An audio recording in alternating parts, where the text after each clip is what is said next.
Estimados estudiantes, tengan todos ustedes buenos días, buenas tardes, buenas noches.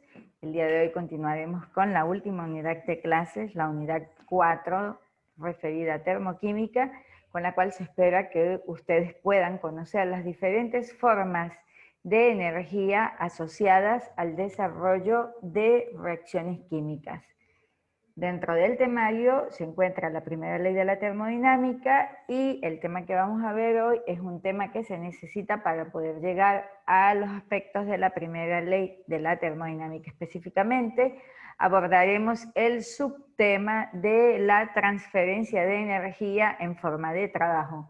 Mi nombre es Dayana Leal. Bien, la termodinámica estudia la transferencia de energía entre los sistemas físicos y su entorno. Particularmente en el caso de las reacciones químicas, para que ellas se puedan realizar o producir, se implica o hay implícito lo que es un cambio de energía. Esta energía puede ser de diferentes formas. Hemos visto previamente lo que es energía eléctrica. En muchos casos se produce lo que es la energía química, ¿sí? Por ejemplo, sobre todo en reacciones bioquímicas en forma de ATP. Pero también tenemos la energía calórica, que la vimos en la clase anterior, y la energía mecánica. Particularmente, cuando hablamos de la energía mecánica, se distinguen, bueno, de energía mecánica y energía calórica, se distinguen dos formas de intercambio de energía entre el sistema y su entorno. Y esos son trabajo asociado a la energía mecánica y denominado con la letra W, y calor. El calor lo vimos en la clase anterior y se refiere a la transferencia de energía térmica entre dos cuerpos que están a diferentes temperaturas. Mientras que el trabajo es la cantidad de energía transferida de un sistema a otro mediante una fuerza cuando se produce un desplazamiento. En física solemos asociar o definir el trabajo como la fuerza por el desplazamiento. Y generalmente lo asociamos a este tipo de imágenes, ¿ok? Por ejemplo, la fuerza que se emplea y el desplazamiento que se realiza para mover, por ejemplo, este mesón desde este punto a este punto. En química, ¿sí? El trabajo, bueno, vamos a estudiar un poco lo que es el trabajo mecánico causado en reacciones químicas. Pero en este tipo de trabajo, dice, en el caso de las reacciones químicas, cuando un sistema experimenta un cambio de volumen, intercambia energía mediante trabajo con su entorno. En la imagen acá podemos mostrar un cierto trabajo, el trabajo que se realiza, por ejemplo, en los pulmones, ¿sí? Y podemos ver cómo se ve la expansión y la compresión, ¿sí? Cuando aumenta y cuando disminuye el volumen de los pulmones. Entonces, vamos a estudiar particularmente lo que vendría siendo el trabajo de cambio de volumen de un gas.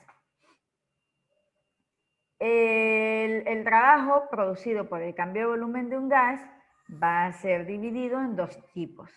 Si el volumen disminuye, como en este caso, si el volumen disminuye, el gas se habrá comprimido y en ese caso hablaremos de un trabajo de compresión. Veámoslo de esta manera, ¿ok? Tenemos un sistema el cual supongamos que tiene un pistón, ¿ok? Esto que está acá. Y entonces, acá podemos observar en este cilindro que se está ejerciendo una presión en un denominado, en un volumen aquí con una altura Y, y el sistema está cerrado, y la tapa que hace el ajuste tiene un área determinada. Ahora, se emplea una fuerza, ¿ok? es decir, se aumenta, por ejemplo, se emplea esta fuerza aumentando lo que es la presión, ¿sí? Se hace una presión más fuerte, y al ejercer una presión mayor, el volumen disminuye porque lo estoy empujando hacia abajo. Entonces, este volumen que tenía acá, hay un desplazamiento y el volumen disminuye. Podemos verlo en el gráfico. En el gráfico podemos ver, por ejemplo, la presión inicial, una presión inicial determinada y un volumen inicial que es más alto, y luego tengo la presión final, que es una presión mayor que la presión inicial, y tengo el volumen final, que es un volumen, acá lo denominan como un volumen mayor, pero cuando digo un volumen mayor es en lo que se ha desplazado, ¿ok? Entonces, dice, se puede notar acá, si el volumen disminuye y un agente externo hace el trabajo sobre el gas para comprimirlo, entonces en este caso, ¿qué es lo que qué se puede deducir de esto? Se puede deducir, primero, de física, que el trabajo es igual a la fuerza por el delta H.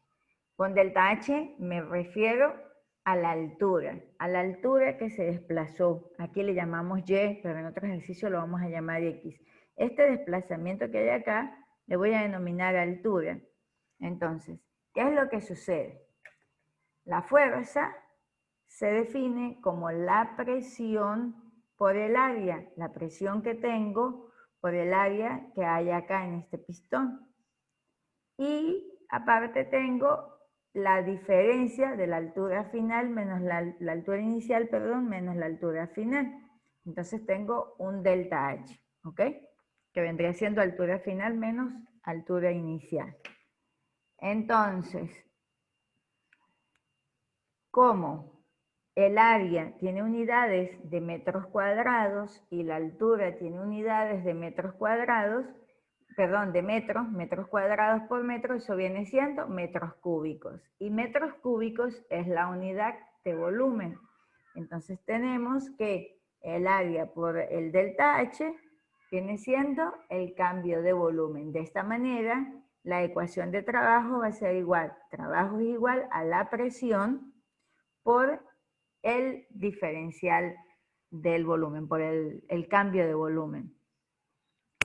Veamos el siguiente caso.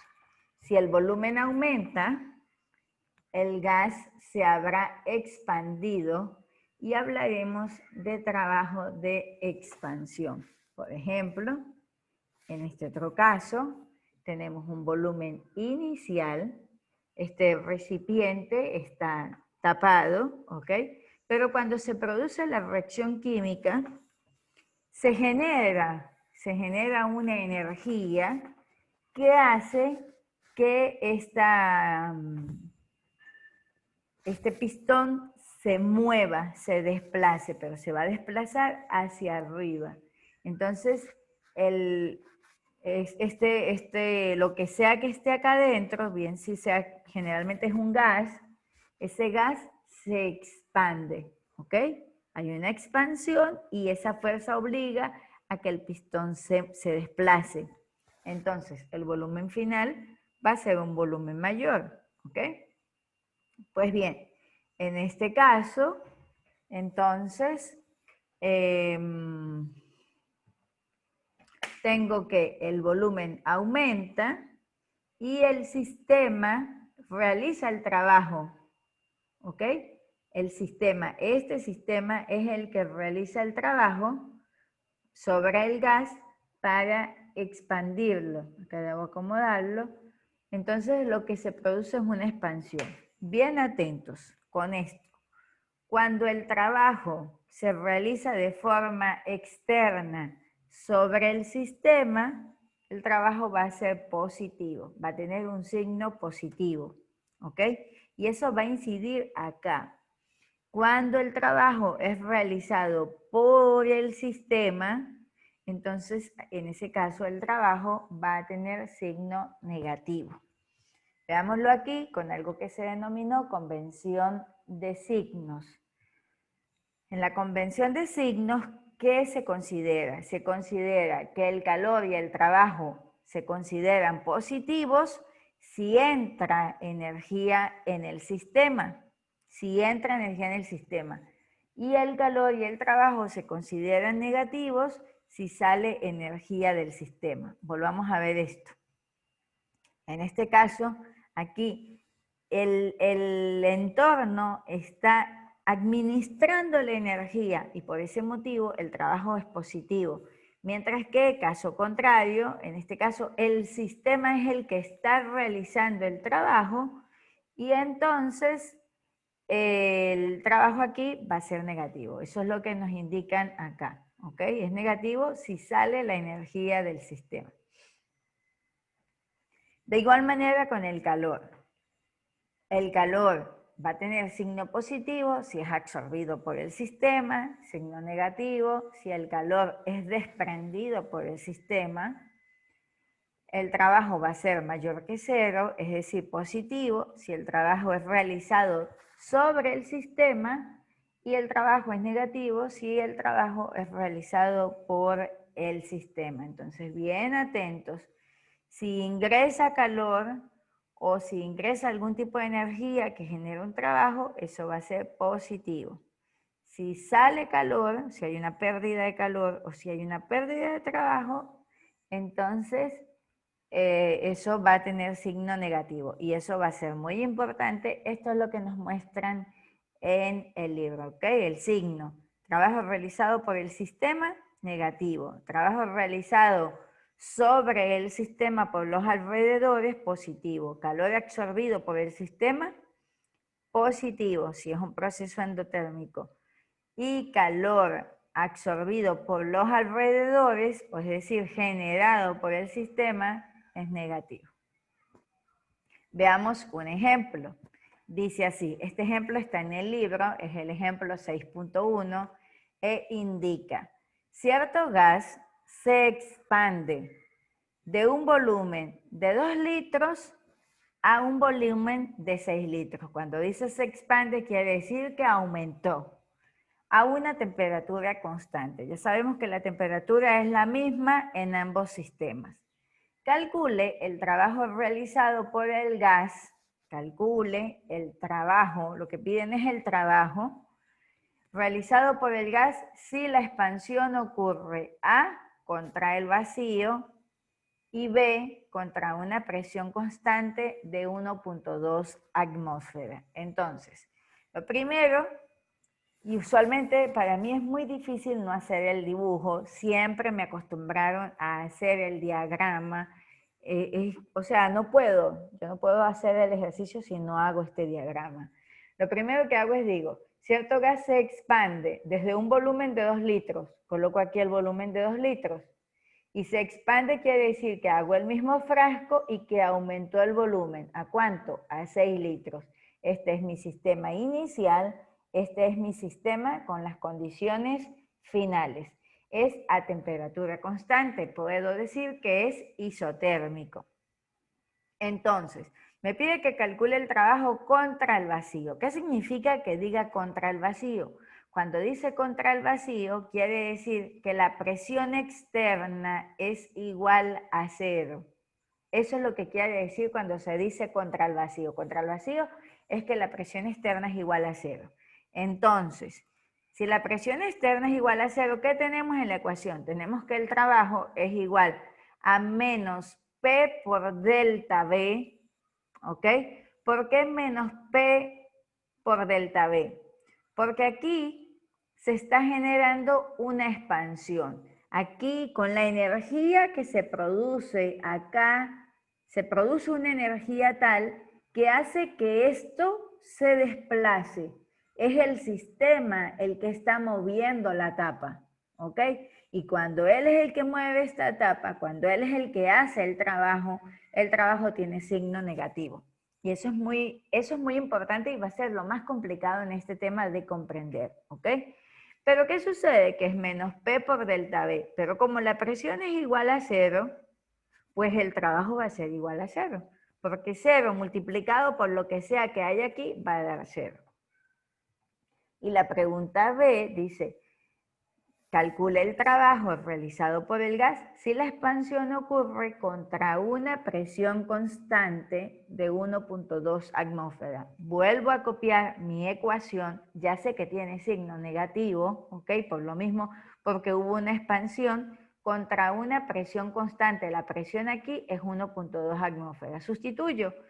La presión vale 1.2 atmósferas, delta B significa que es el volumen final, que es 6 litros, menos el volumen inicial, que es 2 litros.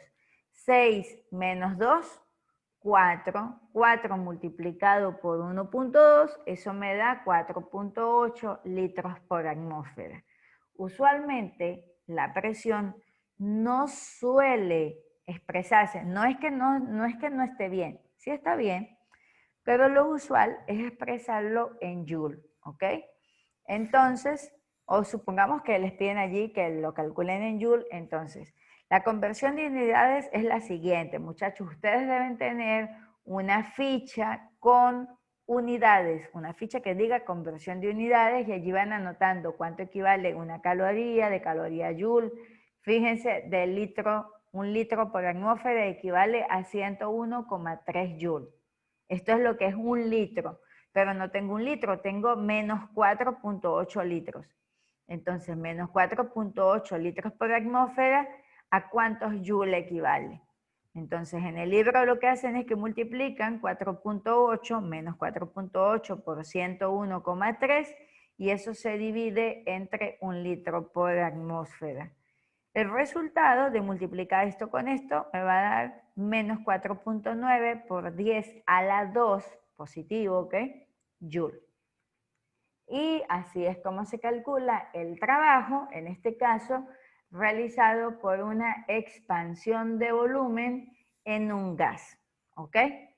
Si necesitan complementar para que ustedes puedan practicar, hay un ejercicio similar que lo dejan para que sea realizado por ustedes, el ejercicio de práctica cuando un gas se expande, aquí lo hacen en mililitros, de 264 mililitros a 971 mililitros a temperatura constante, calcule el trabajo realizado por el gas, ¿ok? En joules, le piden que calcule el trabajo en joules si se expande contra el vacío y contra una presión constante de 4 atmósferas. Entonces, bueno, lo primero que tienen que hacer es, pienso yo, llevarlo de mililitros a litros para poder hacerlo y luego hacer la conversión de litros por atmósfera, poder hacer la conversión a joule. Si necesitan hacer consultas, el capítulo de termodinámica del libro de química de Raymond Chan está en el e-virtual y creo que se los pasé la semana pasada, ayer. Y hay un video didáctico complementario, a mí la verdad me encanta como esta muchacha explica, ¿ok? Entonces pueden verlo desde 12 minutos, algo así, y está súper bien. Bueno, muchachos, esto ha sido todo por el momento. Ahora sí, tenemos los elementos necesarios para poder abordar la primera ley de la termodinámica, que será el tema a tratar en el siguiente video. Muchas gracias, como siempre, por su gentil atención. Tengan todos ustedes buenos días, buenas tardes y o buenas noches.